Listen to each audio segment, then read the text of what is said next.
Programação da Semana da Mulher Paracatuense tem abertura durante reunião do Legislativo. As imagens na edição de hoje do Minas Brasil Notícias que também vai mostrar. Na primeira reportagem da série sobre as conquistas da mulher, você verá como é o papel feminino que vem mudando ao longo do tempo. Especialista fala sobre o machismo na sociedade moderna. Sonho do Corpo de Bombeiros e do SAMU em Paracatu tem data para começar.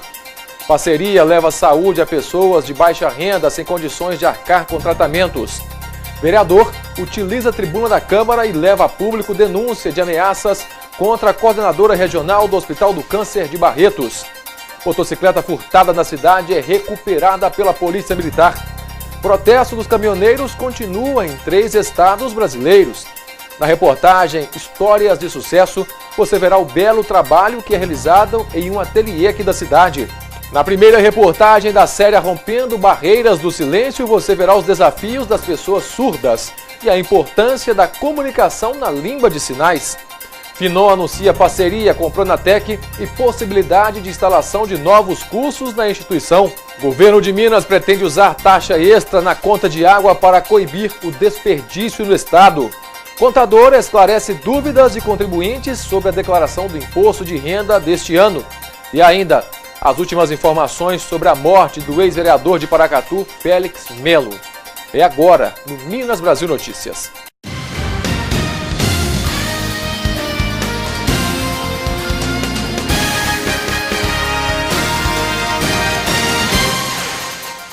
Boa noite. Abrimos a edição de hoje destacando o Dia Internacional da Mulher, celebrado no dia 8 de março. Em Paracatu, as atividades alusivas à data já começaram. A abertura da Semana da Mulher Paracatuense aconteceu na noite de ontem, durante a reunião ordinária dos vereadores na Câmara Municipal. A primeira atividade da Semana da Mulher foi na sessão ordinária da Câmara.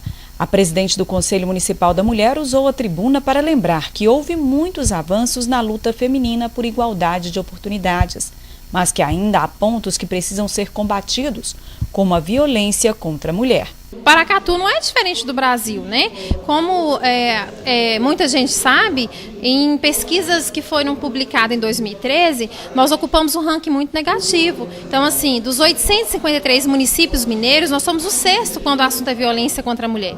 Mas é um assunto também que envolve a delegacia, né? É um assunto que a gente trabalha mais com segurança pública e a gente está trabalhando em cima, a gente está propondo principalmente as denúncias. É muito importante para a gente poder evitar com que chegue ao extremo, com que cheguem a mortes, né? A gente trabalha denúncia, mulheres, denunciem violência não só física, violência moral, violência psicológica, porque é um tipo de violência. E elas começam de uma certa forma muito velada. Então, assim, é um tom mais alto que às vezes o companheiro fala e vai acabar terminando com a mulher violentamente assassinada, né? Elisângela convocou a sociedade a lutar por uma sociedade mais justa para as mulheres.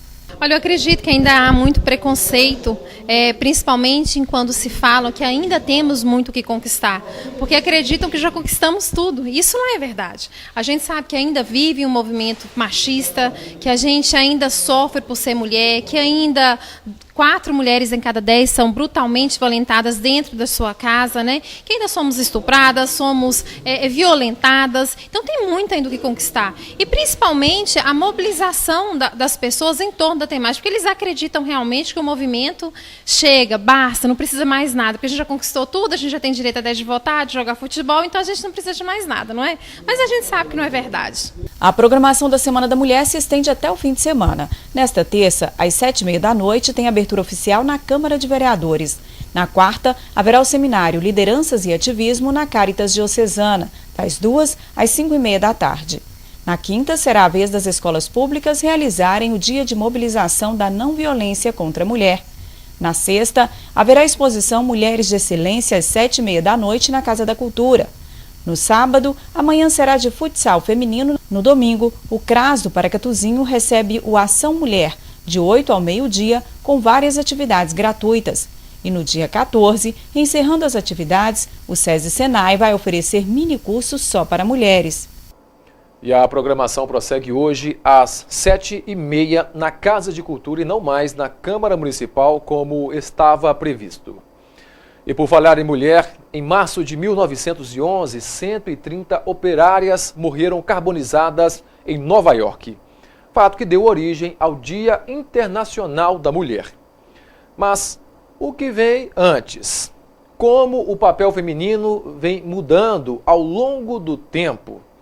A partir de hoje você confere em uma série especial de reportagens.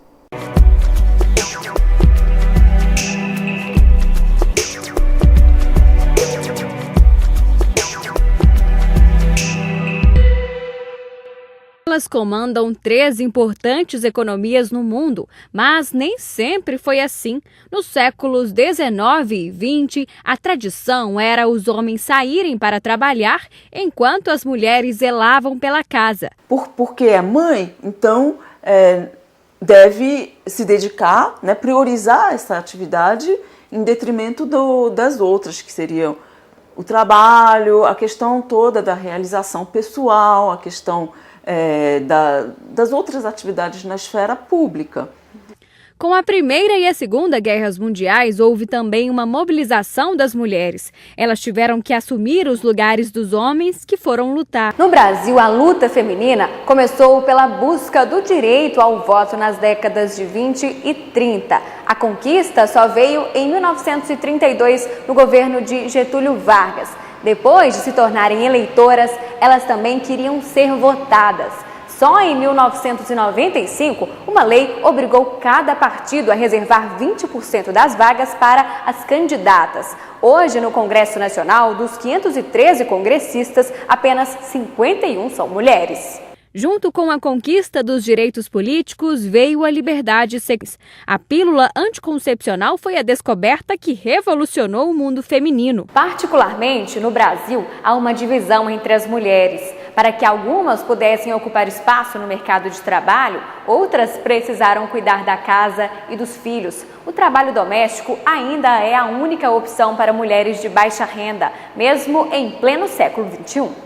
As mulheres passaram a participar das discussões e discutir questões que tinham a ver com o dia a dia delas. E algumas delas vão também ter acesso ao espaço político mesmo.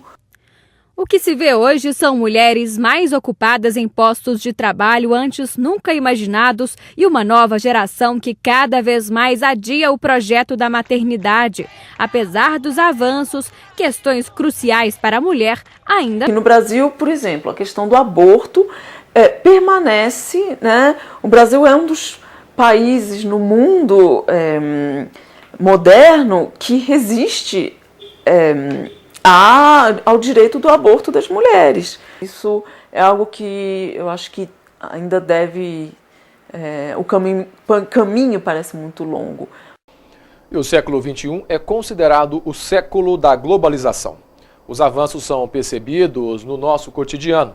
Porém, ainda existem algumas situações que nos remetem aos primórdios da humanidade e, apesar de se discutir e combater, uma delas é a violência contra as mulheres. Na semana em que é comemorado o Dia Internacional da Mulher, fazemos um questionamento. Por que ainda nos deparamos com atitudes machistas na nossa sociedade? Veja na reportagem a seguir. Situações que nos remetem a uma civilização retrocedida. Fatos que marcam e chocam. Se lutamos por direitos iguais em todas as esferas, por que ainda, infelizmente, a violência contra a mulher é tão comum? Estaríamos em uma sociedade machista? E se sim, qual o impacto do machismo na sociedade moderna? O machismo está muito ligado às questões culturais, às formas que as pessoas têm de visualizarem uma situação. Então, às vezes, coisas contraditórias podem ser vistas como machistas e coisas que sempre foram vistas como machistas podem, por determinadas pessoas, não serem concebidas da mesma forma. Por exemplo, pode ter mulheres que acham que machista é o homem que queira abrir uma porta de um carro para ela, como se ela não fosse capaz de efetuar isto. E para outra, machista é aquele que, por exemplo, não consegue ajudá-la nas atividades diárias, né, de casa. Então, nós temos sempre que ter em mente isso. O que é ser machista nos dias atuais? Isso perpassa, no meu ponto de vista, por uma situação muito pessoal, né, numa relação onde se exige preliminarmente que haja pelo menos uma compatibilidade, que haja pelo menos um respeito. Então, no meu ponto de vista, o machismo está ligado à falta de respeito com o outro. Mas afinal, as agressões contra as mulheres estariam se tornando banais? Uma das situações vem do Congresso Nacional, através do deputado Jair Bolsonaro, que volta e meia ganha destaque na mídia em razão do seu comportamento machista na visão de muitos. Pode chegar agredindo as pessoas, chamando de idiota. Você é uma idiota. Você é uma idiota. Você é uma ignorante. Você é uma ignorante. Você está querendo impor a tua verdade para cima de mim. Eu não estou querendo impor nada. PGR, lá entra lá. Mas por que pessoas que agem assim acabam ganhando visibilidade e popularidade? Se a pessoa ela está ganhando, de alguma forma, os flashes por ser assim e por pensar assim, provavelmente ela engaria aí, né, uma série de adeptos que também acreditam que, se tiverem essa postura, terão os mesmos flashes. E também uma questão mesmo de identificação, né? Eu acho que está certo, ele está certo, tem que ser assim mesmo, né? Nós vivemos numa sociedade que tem realmente uma cultura, uma história onde o homem ele está à frente de uma série de coisas, ele está à frente no trabalho, ele está à frente na família, e isso tem mudado de uma forma muito rápida. Mexe com a cabeça das mulheres, mexe com a cabeça dos homens, e aí os papéis eles se multiplicam, eles se confundem. Mas então qual seria a solução para essa triste constatação? Será que os movimentos feministas seriam uma saída para o enfrentamento do problema?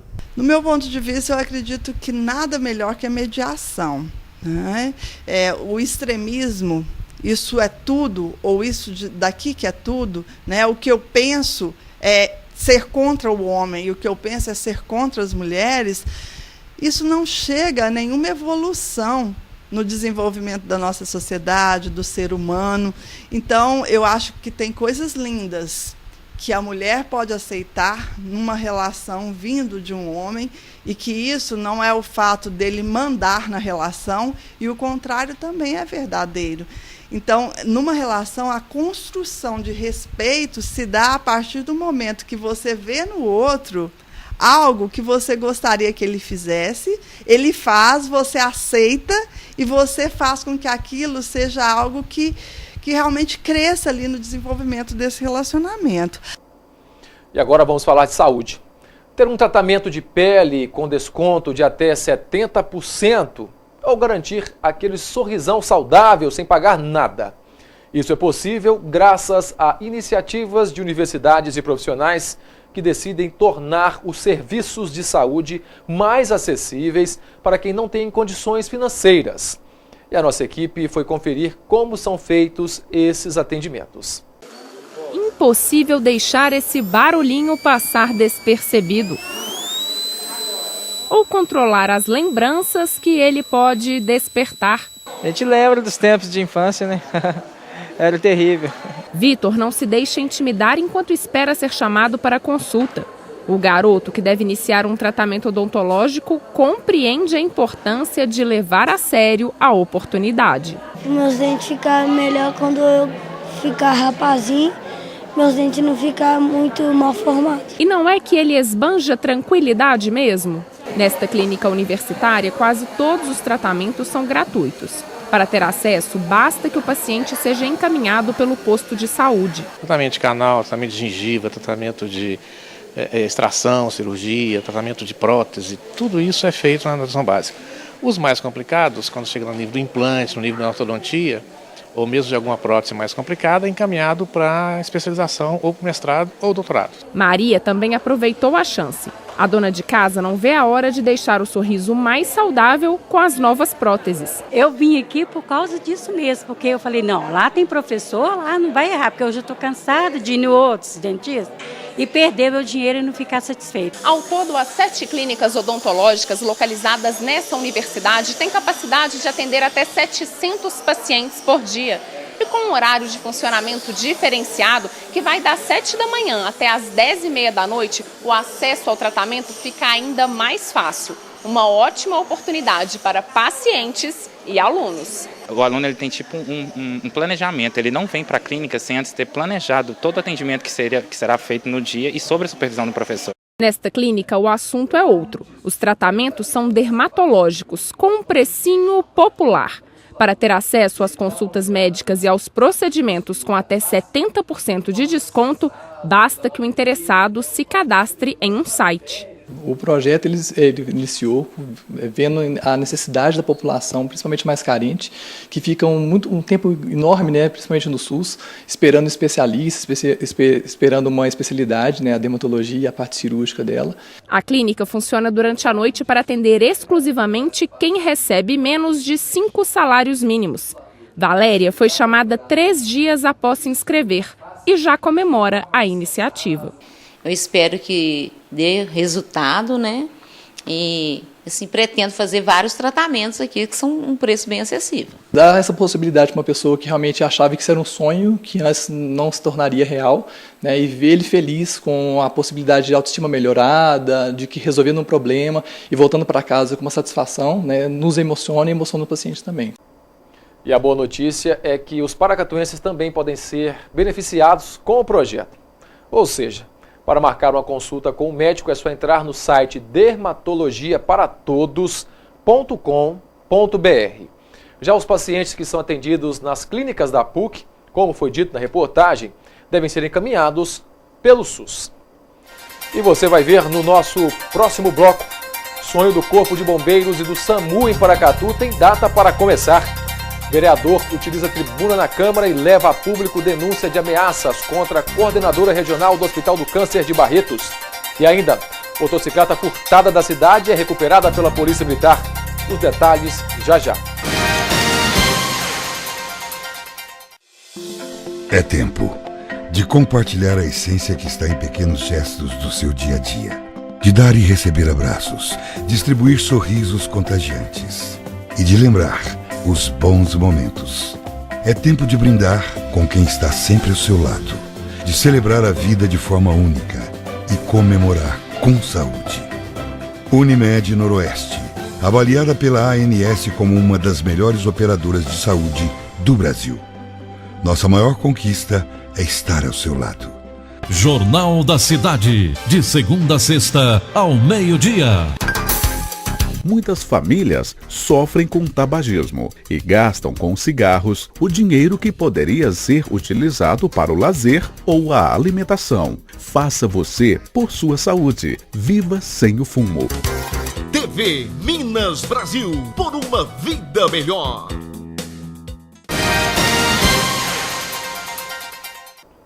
Os paracatuenses sonham com o Corpo de Bombeiros e com o SAMU, já que a cidade é cortada por 2 grandes rodovias e a quantidade de acidentes preocupa. A novidade é que esse sonho tem data para começar a se realizar. Hoje pela manhã, nossa equipe de reportagens conversou com o secretário municipal de Gestão e Planejamento, Erasmo Neiva, que explicou as etapas do projeto.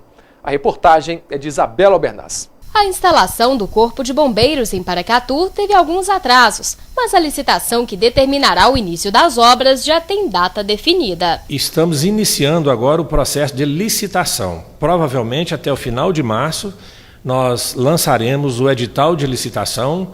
Vamos gastar aí cerca de 30 dias com o processo de licitação e a previsão de entrega da obra agora numa nova data, tendo em vista alguns atrasos ocorridos, será em dezembro desse ano. O Serviço de Atendimento Móvel de Urgência, SAMU, também deve ser instalado na atual sede do DENIT. Para isso, algumas mudanças para ampliar o espaço serão realizadas. Para que o sonho dos paracatuenses se torne realidade, a Capela de Santa Maria Gorete deve ser destruída, mas as providências em relação a isso já estão sendo tomadas e os fiéis que frequentam a comunidade não ficarão no prejuízo. Será necessário sim a demolição daquela capela, porque ela pertence à área que foi cedida ao município para a instalação do Corpo de Bombeiro, mas o município já está interagindo com a igreja, né, para providenciar uma outra área, né, para os fiéis que ali reúnem. Os profissionais que devem compor a equipe do Corpo de Bombeiros e do SAMU no município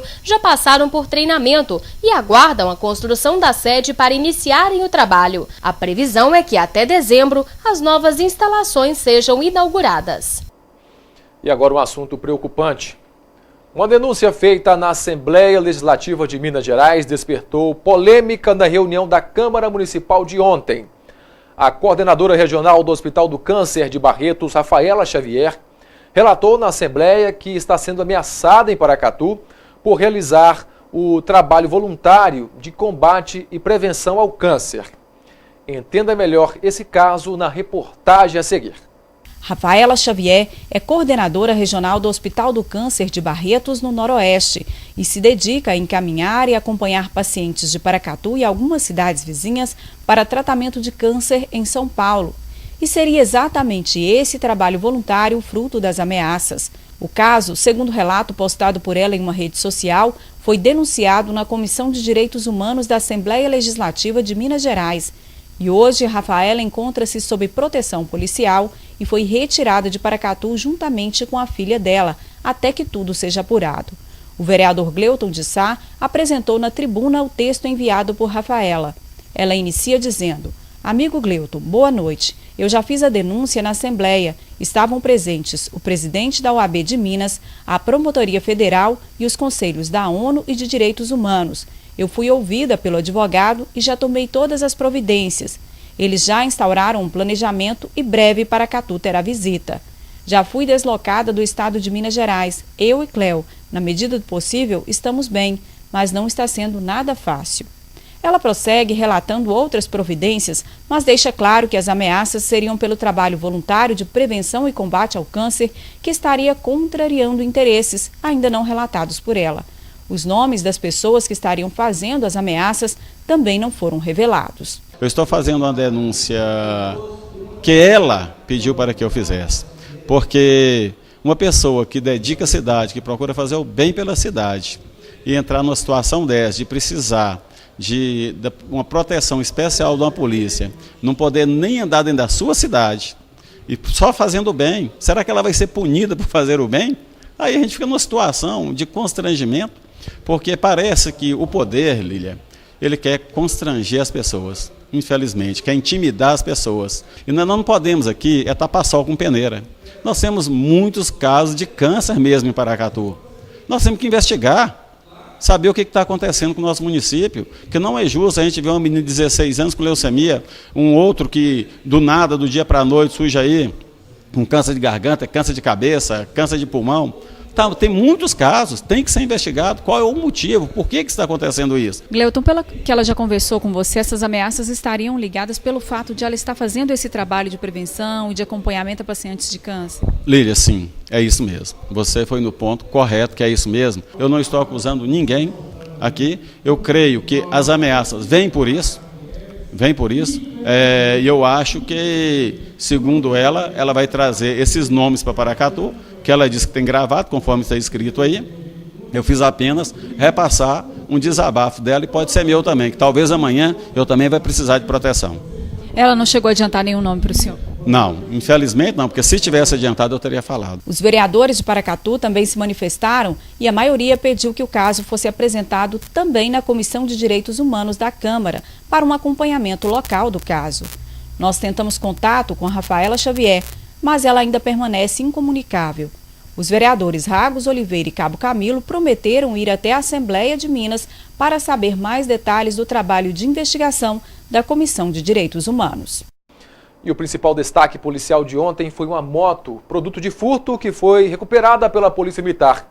Um suspeito foi preso. Uma motocicleta Honda XRE 300 foi recuperada nesta segunda-feira pela Polícia Militar através das câmeras de vídeo monitoramento do programa Olho Vivo. A moto furtada estava na posse de Gabriel Ribeiro de Assis, aqui nesse posto de combustíveis que fica no bairro Vila Mariana. Gabriel é popularmente conhecido no meio policial como Pipoca. Ele foi conduzido à delegacia de polícia e entregue as providências cabíveis. A moto recuperada também foi levada ao pátio da Polícia Civil, onde aguarda o seu proprietário. E em instantes você verá mais uma reportagem com histórias de sucesso de empreendedores em Paracatu. Na primeira reportagem da série Rompendo as Barreiras do Silêncio, você verá os desafios das pessoas surdas e a importância da comunicação na língua de sinais. Finon anuncia parceria com Pronatec e possibilidade de instalação de novos cursos na instituição. E ainda, protesto dos caminhoneiros continua em 3 estados brasileiros. A gente volta já.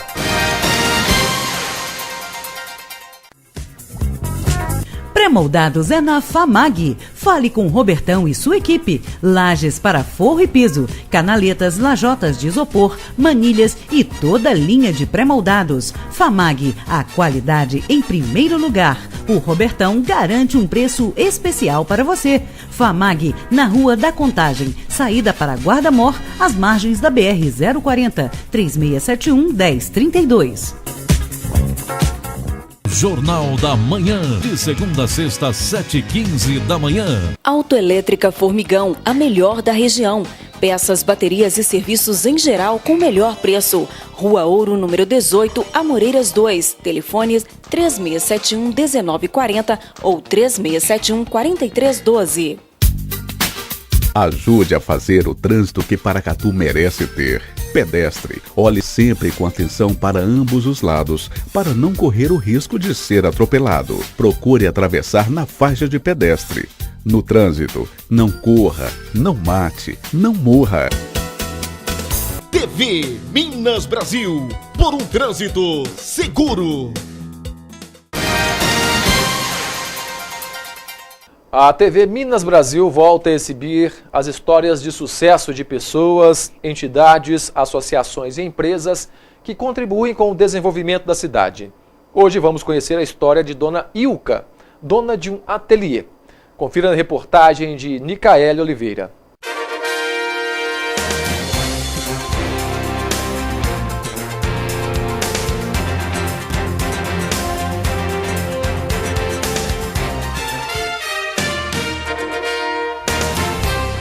Não é sempre que o sucesso vem fácil. Na maior parte das vezes, ele só dá as caras depois de muito esforço. Ilka Pinheiro Moraes, 59 anos, é um exemplo de como trabalhar para alcançar uma liderança eficiente e eficaz. Eu comecei a bordar através da minha mãe. Eu aprendi com ela numa época, já há muitos anos atrás, uns 20 anos atrás, mas era um trabalho bem assim, rústico, né? Era na máquina, era no pedal, né? Onde que a gente manejava o bastidor ali com as mãos. Os riscos a gente tinha que mesmo fazer o risco primeiro para depois bordar. Foi seguindo com o olhar os dedos ágeis de sua mãe que Ilka aprendeu os movimentos essenciais do bordado. Aconteceu, porém, que as águas do rio da vida rolam depressa demais, e o que era para ser distração logo virou profissão. Ilka, hoje professora aposentada, começou a bordar para aumentar a renda da família e ajudar na formação escolar de seus filhos. O que antes era uma forma de ajudar a família, acabou se tornando a única fonte de renda. E hoje a empresária atende várias empresas e escolas do município e da região através do ateliê Arte, com bordados computadorizados e arte em madeira. Nós começamos a empresa, nós somos hoje, optamos pelo simples, né? Já temos funcionário e o Fábio fica encarregado dessa programação das artes, porque hoje já é diferente, já não fazemos os riscos à mão, mas é tudo hoje computadorizado. Então, onde que ele trabalha com as artes, com a criação das artes e temos eu, a Tati e a Lu, né, que fazemos a execução dos trabalhos, realizamos os trabalhos. De forma simples, Ilka procura investir em equipamentos e na interação com seus clientes, buscando ampliar a experiência do consumidor e deixá-lo cada vez mais satisfeito com o trabalho. A vontade é de estar crescendo e nós sabemos que uma empresa, ela não começa e vai rendendo assim grandes lucros, né? Mas a vontade nossa é de continuar crescendo e naquilo que for necessário de equipamentos nós temos a cada vez mais adquirido para poder continuar realizando e apresentando um bom trabalho.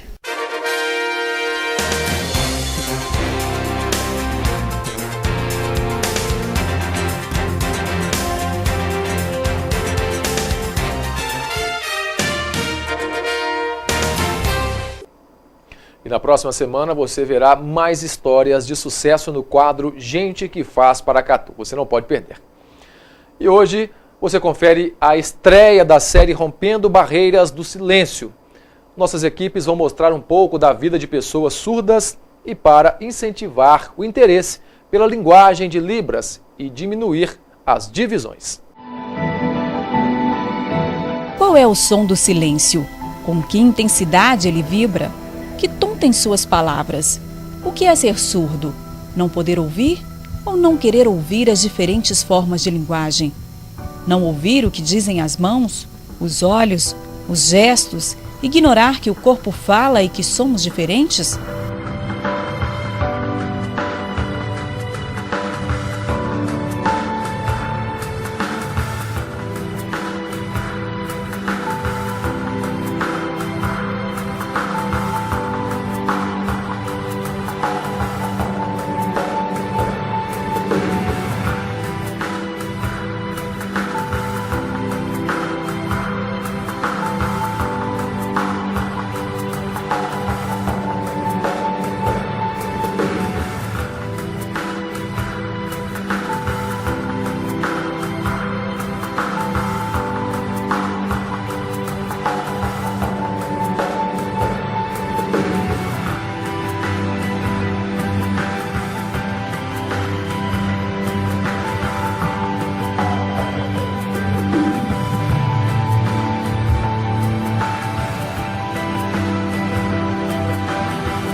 O jovem Rangel também tem muitos sonhos, se prepara para realizar cada um deles e tem uma força incrível para superar limites.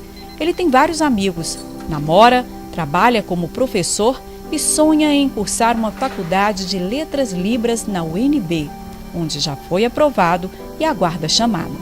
O Rangel é surdo, mas escuta a voz do coração como poucos.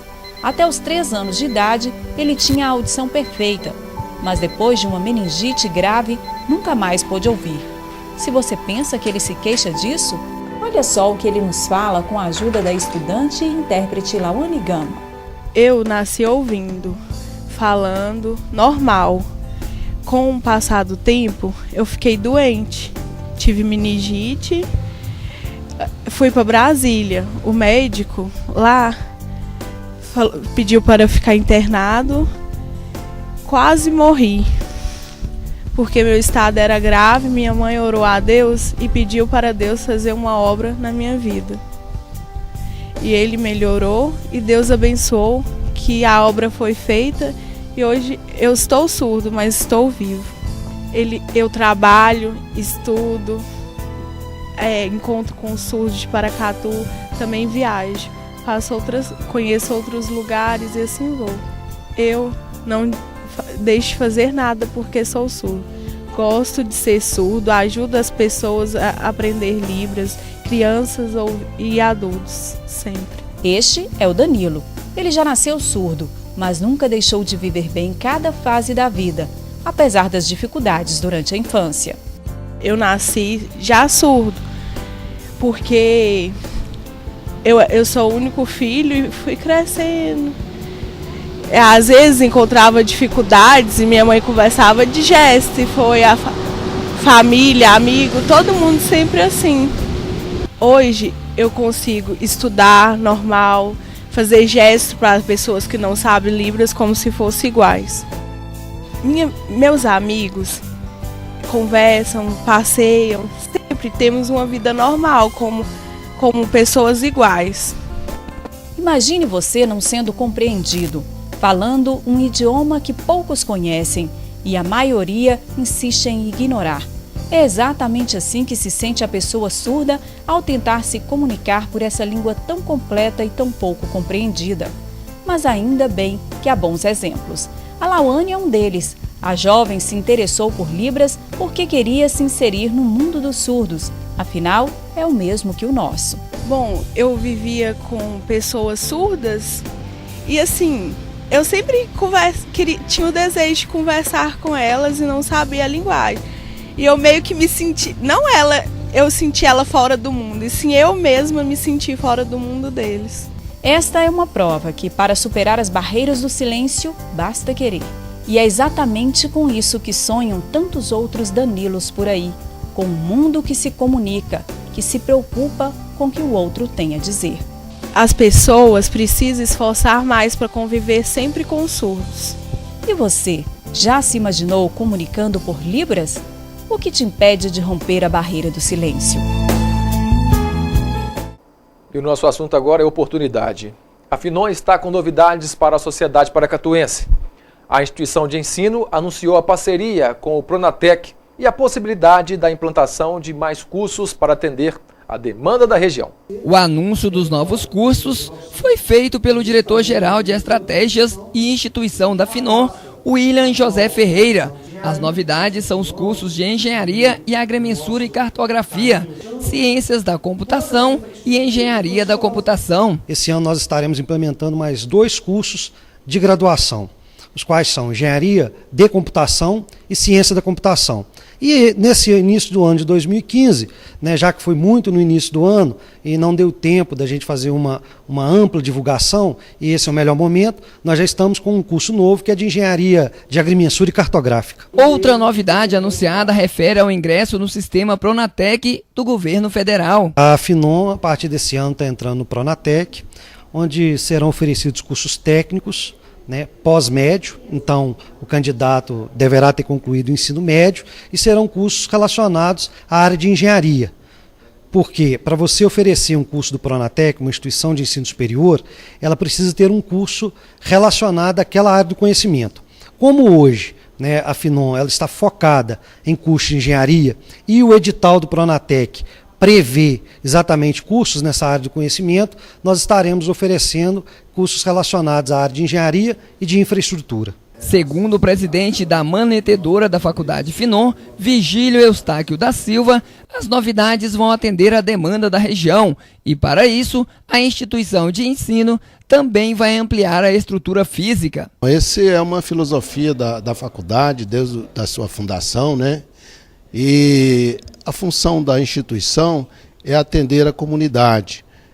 E o momento atual que nós sentimos e que o país realmente precisa é a formação de profissionais técnicos. Porque nós temos um vácuo entre o profissional do curso superior e aquele indivíduo que deixa o segundo grau. Então a Finon, aproveitando essa necessidade e essa disposição do governo em oferecer gratuitamente à comunidade, então nós resolvemos investir nessa área e também uma forma de trazer para a comunidade cursos gratuitos, que isso não acontece em todos os momentos desse país. A faculdade ela sempre pautou na educação superior e de repente ela está retornando a um status anterior à graduação. Então isso não só mexe com a estrutura, mas também mexe com a cabeça dos nossos colaboradores que terão que viver uma nova posição junto à comunidade. Uma convivência num determinado horário diferente do que até então está acostumado, porque nós ofereceremos esses cursos durante o dia.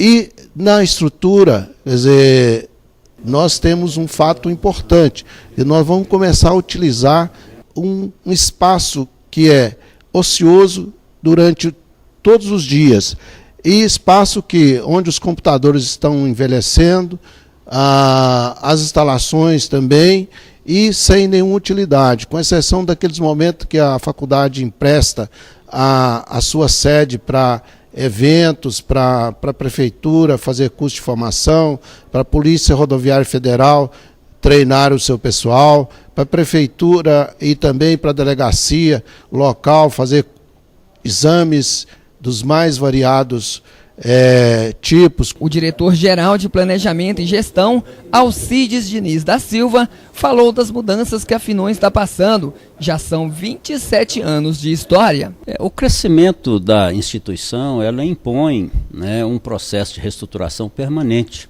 até para você adequar a sua estrutura ao atendimento das demandas que são sempre multiplicadas, né? Ainda mais quando se trata de educação. As exigências são muito fortes, né, da sociedade, e nós temos que primar, sobretudo, pela qualidade. E a reestruturação, ela se faz presente exatamente para você, num processo de descentralização, de tomada de decisões, de avaliação, você possa agilizar essas decisões, agilizar procedimentos, aprimorar procedimentos em benefício da comunidade acadêmica. E é o que nós precisamos, porque o aluno não pode ficar aguardando decisões, né, no contexto do crescimento da instituição sob pena de prejuízos irreparáveis aos alunos, que é, na verdade, o grande mantenedor da instituição é o aluno, não sou eu, não é o doutor Vigílio, é o aluno. Então, a criação da Diretoria-Geral de Planejamento, ela vem nesse contexto da necessidade de nós darmos uma estrutura mais adequada à Finon, aqui tanto Paracatu quanto Patos, porque ela já se expandiu para outro município, para outra região, que é o caso do Alto Paranaíba, de modo que a gente possa, né, num processo de decisões mais rápidas, né, atender as demandas que são muito grandes e ao próprio crescimento, ao processo de expansão da faculdade. Vamos agora direto para a redação do Jornal da Manhã, onde está o Francis Oliveira, que traz os destaques da edição dessa quarta-feira. Boa noite, Francis. Boa noite, João. Estamos a todo vapor na preparação do Jornal da Manhã desta quarta-feira, que vai ao ar às 7h15 da manhã, com destaque para as obras na rodovia BR-040. Você vai saber quais locais em que o trânsito fica mais lento em Paracatu. No Giro Rural, vamos falar do preço do leite pago ao produtor. Na saúde, destacaremos o câncer de mama. E ainda, em entrevista à TV Minas Brasil, psicóloga fala sobre a ansiedade. No esporte, torneio de truco agitará o povoado do Cunha. E traremos os vídeos descontraídos para você e muito mais. Fique ligado para ficar sempre bem informado. Amanhã, a partir das 7h15 da manhã, eu estarei te esperando aqui na TV Minas Brasil. Obrigado e boa noite a todos. E o governo federal sancionou sem vetos a lei dos caminhoneiros, mas manteve a taxação do óleo diesel. Representantes da categoria estiveram em Brasília, no Congresso e na Secretaria-Geral da Presidência da República. O protesto continua em 3 estados, de acordo com a Polícia Rodoviária Federal. Há paralisações também em rodovias estaduais, no Mato Grosso do Sul, como mostra a reportagem da TV Brasil. De acordo com o Ministério da Justiça, havia 23 bloqueios nas rodovias federais do Rio Grande do Sul, Santa Catarina e Paraná. Nesses estados, além de Mato Grosso e Mato Grosso do Sul, também há bloqueios em rodovias estaduais. Um grupo de caminhoneiros e empresários do setor esteve em Brasília. Eles foram recebidos por parlamentares e pelo ministro da Secretaria-Geral da Presidência da República. Foi redigido aquelas mesmas propostas, praticamente todas elas, né, com alguma mais. No caso, a tabela é de preços mínimos, né, e estava naquela ata da semana passada com uma tabela de preços referenciais. Baixou o frete e subiu o combustível, então não tem mais, a gente precisa que seja criada essa tabela de referência, essa tabela de preço mínimo, para que a gente volte ao trabalho. Essa é a bandeira principal do movimento. Os caminhoneiros também pedem o perdão das multas aplicadas durante as paralisações. Um dos itens da pauta, a sanção sem vetos da lei que regula a profissão dos caminhoneiros. O texto aprovado pelo Congresso em fevereiro determina, entre outros pontos, jornada de trabalho de no máximo 12 horas, com intervalo de 11 horas entre uma jornada e outra. O governo vai ter que ceder áreas e incentivar a instalação de pontos de paradas nas estradas. A lei também determina o perdão das multas por excesso de peso dos últimos 12 anos e transfere para os contratantes do frete as punições futuras. A aprovação sem vetos da Lei dos Caminhoneiros foi um dos compromissos assumidos pelo governo nas negociações com a categoria na semana passada. Antes dos protestos, havia dúvida quanto à manutenção de alguns trechos, como o que concede isenção de pedágio para os eixos suspensos de veículos sem carga. A medida contraria os interesses das concessionárias de rodovias, mas foi mantida pela presidenta Dilma Rousseff. A cobrança de pedágio nas rodovias é feita de acordo com a quantidade de eixos dos caminhões.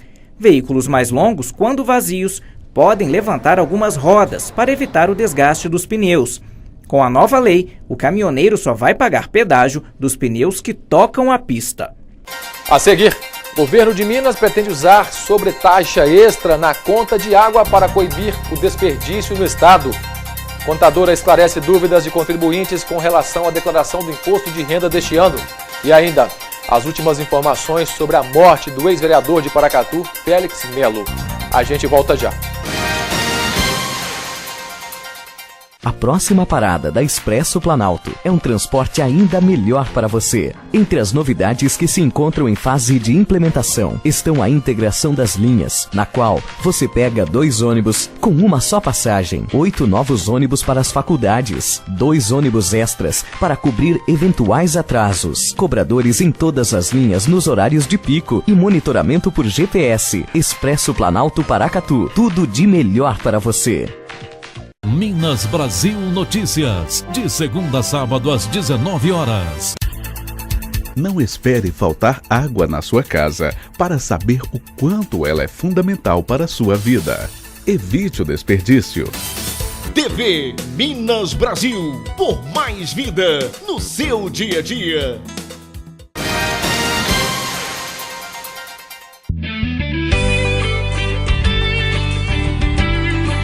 De acordo com o site Clima Tempo, a quarta-feira na região será de sol com muitas nuvens durante o dia, períodos de nublado com chuva a qualquer hora.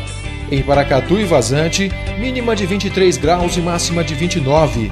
Em Unai, mínima de 24 e máxima de 30. Em João Pinheiro, mínima de 22 graus e máxima de 28 graus. E em Guarda-Mor, mínima de 23, máxima de 30 graus.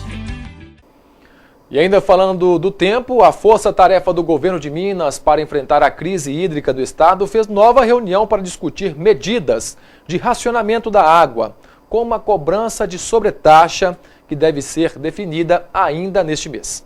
O próximo passo é conseguir a aprovação do Conselho Estadual de Recursos Hídricos no próximo dia 10, para que o Instituto Mineiro de Gestão das Águas possa decretar oficialmente a situação de escassez hídrica em Minas Gerais. Durante a reunião, foram apresentados estudos técnicos que constatam a restrição hídrica em algumas regiões do estado. Também houve a definição de que a Fundação João Pinheiro será responsável pela construção do Plano Estadual de Saneamento. E ontem nós mostramos aqui na TV Minas Brasil que o fisco começou a receber as declarações do Imposto de Renda de 2015. Os contribuintes têm até o dia 30 de abril para entregar o documento ao fisco. A matéria repercutiu e, atendendo solicitações de vários telespectadores, nós recebemos agora, aqui no Minas Brasil Notícias, a contadora Vera Lemos, que vai esclarecer sobre o Imposto de Renda 2015 e trazer novidades sobre o Imposto de Renda. Vera, primeiro, quais são as novidades do Imposto de Renda deste ano? Boa noite. Boa noite. Temos 3 novidades principais. Uma delas é que o contribuinte, a partir desse ano, ele pode preencher sua declaração, atender num espaço na internet chamado nuvem e começar numa máquina e terminar em outra máquina. Isso é um facilitador para o contribuinte. Outra novidade, e essa o contribuinte precisa estar bem atento, é que é obrigatório a informação do CPF do dependente a partir dos 16 anos, inclusive. Isso aí visa melhorar o controle visa um cruzamento de informações automático, ou seja, o contribuinte deve, além de informar o seu dependente, informar toda a vida financeira dele, informando toda a movimentação de bens e valores que porventura tenha ocorrido na conta desse dependente. Algum rendimento, né, do trabalho, enfim, todas as informações que podem mudar o patrimônio daquele contribuinte. E para quem não tem o CPF, é importante desde já adotar as providências. Na Caixa Federal, no Banco do Brasil ou nas entidades conveniadas, na UAI, né? Então, isso é bom não deixar para a última hora. Uma outra novidade é que o profissional autônomo deve também informar o CPF dos seus clientes e o valor pago. Enfim, tudo isso, a Receita Federal visa esse cruzamento automático para evitar uma eventual omissão de receita que caracteriza crime fiscal. Vera, e quais são as despesas que podem reduzir o imposto de renda do contribuinte? Sim, essa é uma grande preocupação do contribuinte, né? No momento de encarar o leão e reduzir a mordida no bolso, ele precisa de buscar de alternativas legais, e essas alternativas são as despesas dedutíveis. Ele pode deduzir dependentes, e essa despesa é limitada a R$ 2.156,56 por dependente. Pode ser considerado dependente marido, mulher, filhos até 21 anos ou até 24, desde que esteja cursando ensino superior ou ensino técnico de 2º grau. Podem também ser deduzidas as despesas com educação. Essa também é uma despesa que está limitada a R$ 3.375,83. Essa despesa pode ser do titular ou de seus dependentes. Desde o ensino infantil até a pós-graduação. Deixando bem claro que as despesas de cursinho pré-vestibular e as despesas com curso de idioma não entram nas despesas dedutíveis da educação. É importante saber. É importante. E outra coisa, como ela é uma dedução limitada, isso não quer dizer que o contribuinte não deva informar o total pago à instituição, tá? Ele é obrigado a informar o total efetivamente pago. Outra despesa dedutível é pensão alimentícia. Porém, se a pessoa recebe a pensão alimentícia, aquele contribuinte deixa de informar este dependente na sua declaração. Outra dedução é a previdência oficial, ou seja, tudo que nós contribuímos para o INSS é integralmente deduzido. Outra dedução também é a previdência privada. Essa aí é limitada a 12% do rendimento tributável. Outra despesa dedutível é a previdência social do empregado doméstico, referente à parcela patronal, ou seja, 12%. Essa também é uma despesa limitada a R$ 1.152,88. Tá? E a parcela de aposentadoria e pensão daqueles que estão com idade acima de 65 anos. Né? Fora isso, tem despesa do livro caixa, que é para o profissional liberal, né? Aquelas despesas que são necessárias para o exercício da sua profissão. E para que o nosso telespectador entenda, qual a melhor forma do contribuinte fazer a declaração do imposto de renda? Sim, nós temos o modelo completo e o modelo simplificado. Inicialmente, o contribuinte deve começar pelo modelo completo, porque o próprio programa, ao final, vai indicar a melhor opção. Agora, desde já, é importante esclarecer que quem tem despesas comprovadas acima de R$ 15.880,89, com certeza é mais vantajoso ele fazer no modelo completo, né? Porque ele fazendo no modelo completo, e deduzindo todas essas despesas, ele tem uma maior chance de diminuir seu imposto a pagar ou de aumentar as suas chances de restituir aquele imposto que foi retido ao longo do ano. E o modelo simplificado, né, para aqueles que não têm despesa comprovada, ele pode utilizar, né, dos 20% permitido pela Receita Federal, independente de comprovação. Ou seja, 20% do seu rendimento tributável é considerado despesa dedutível independente de comprovação. Agora, é importante também ficar claro que aquele que optou pelo modelo completo, ele deve guardar toda essa documentação por 5 anos. Isso é importante frisar, Vera.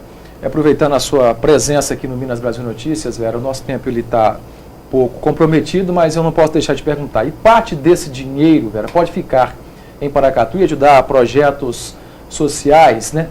E para que isso aconteça, qual é o procedimento legal? Sim, sem dúvida alguma. Depois do estresse da declaração do imposto de renda, porque realmente gera um estresse, né?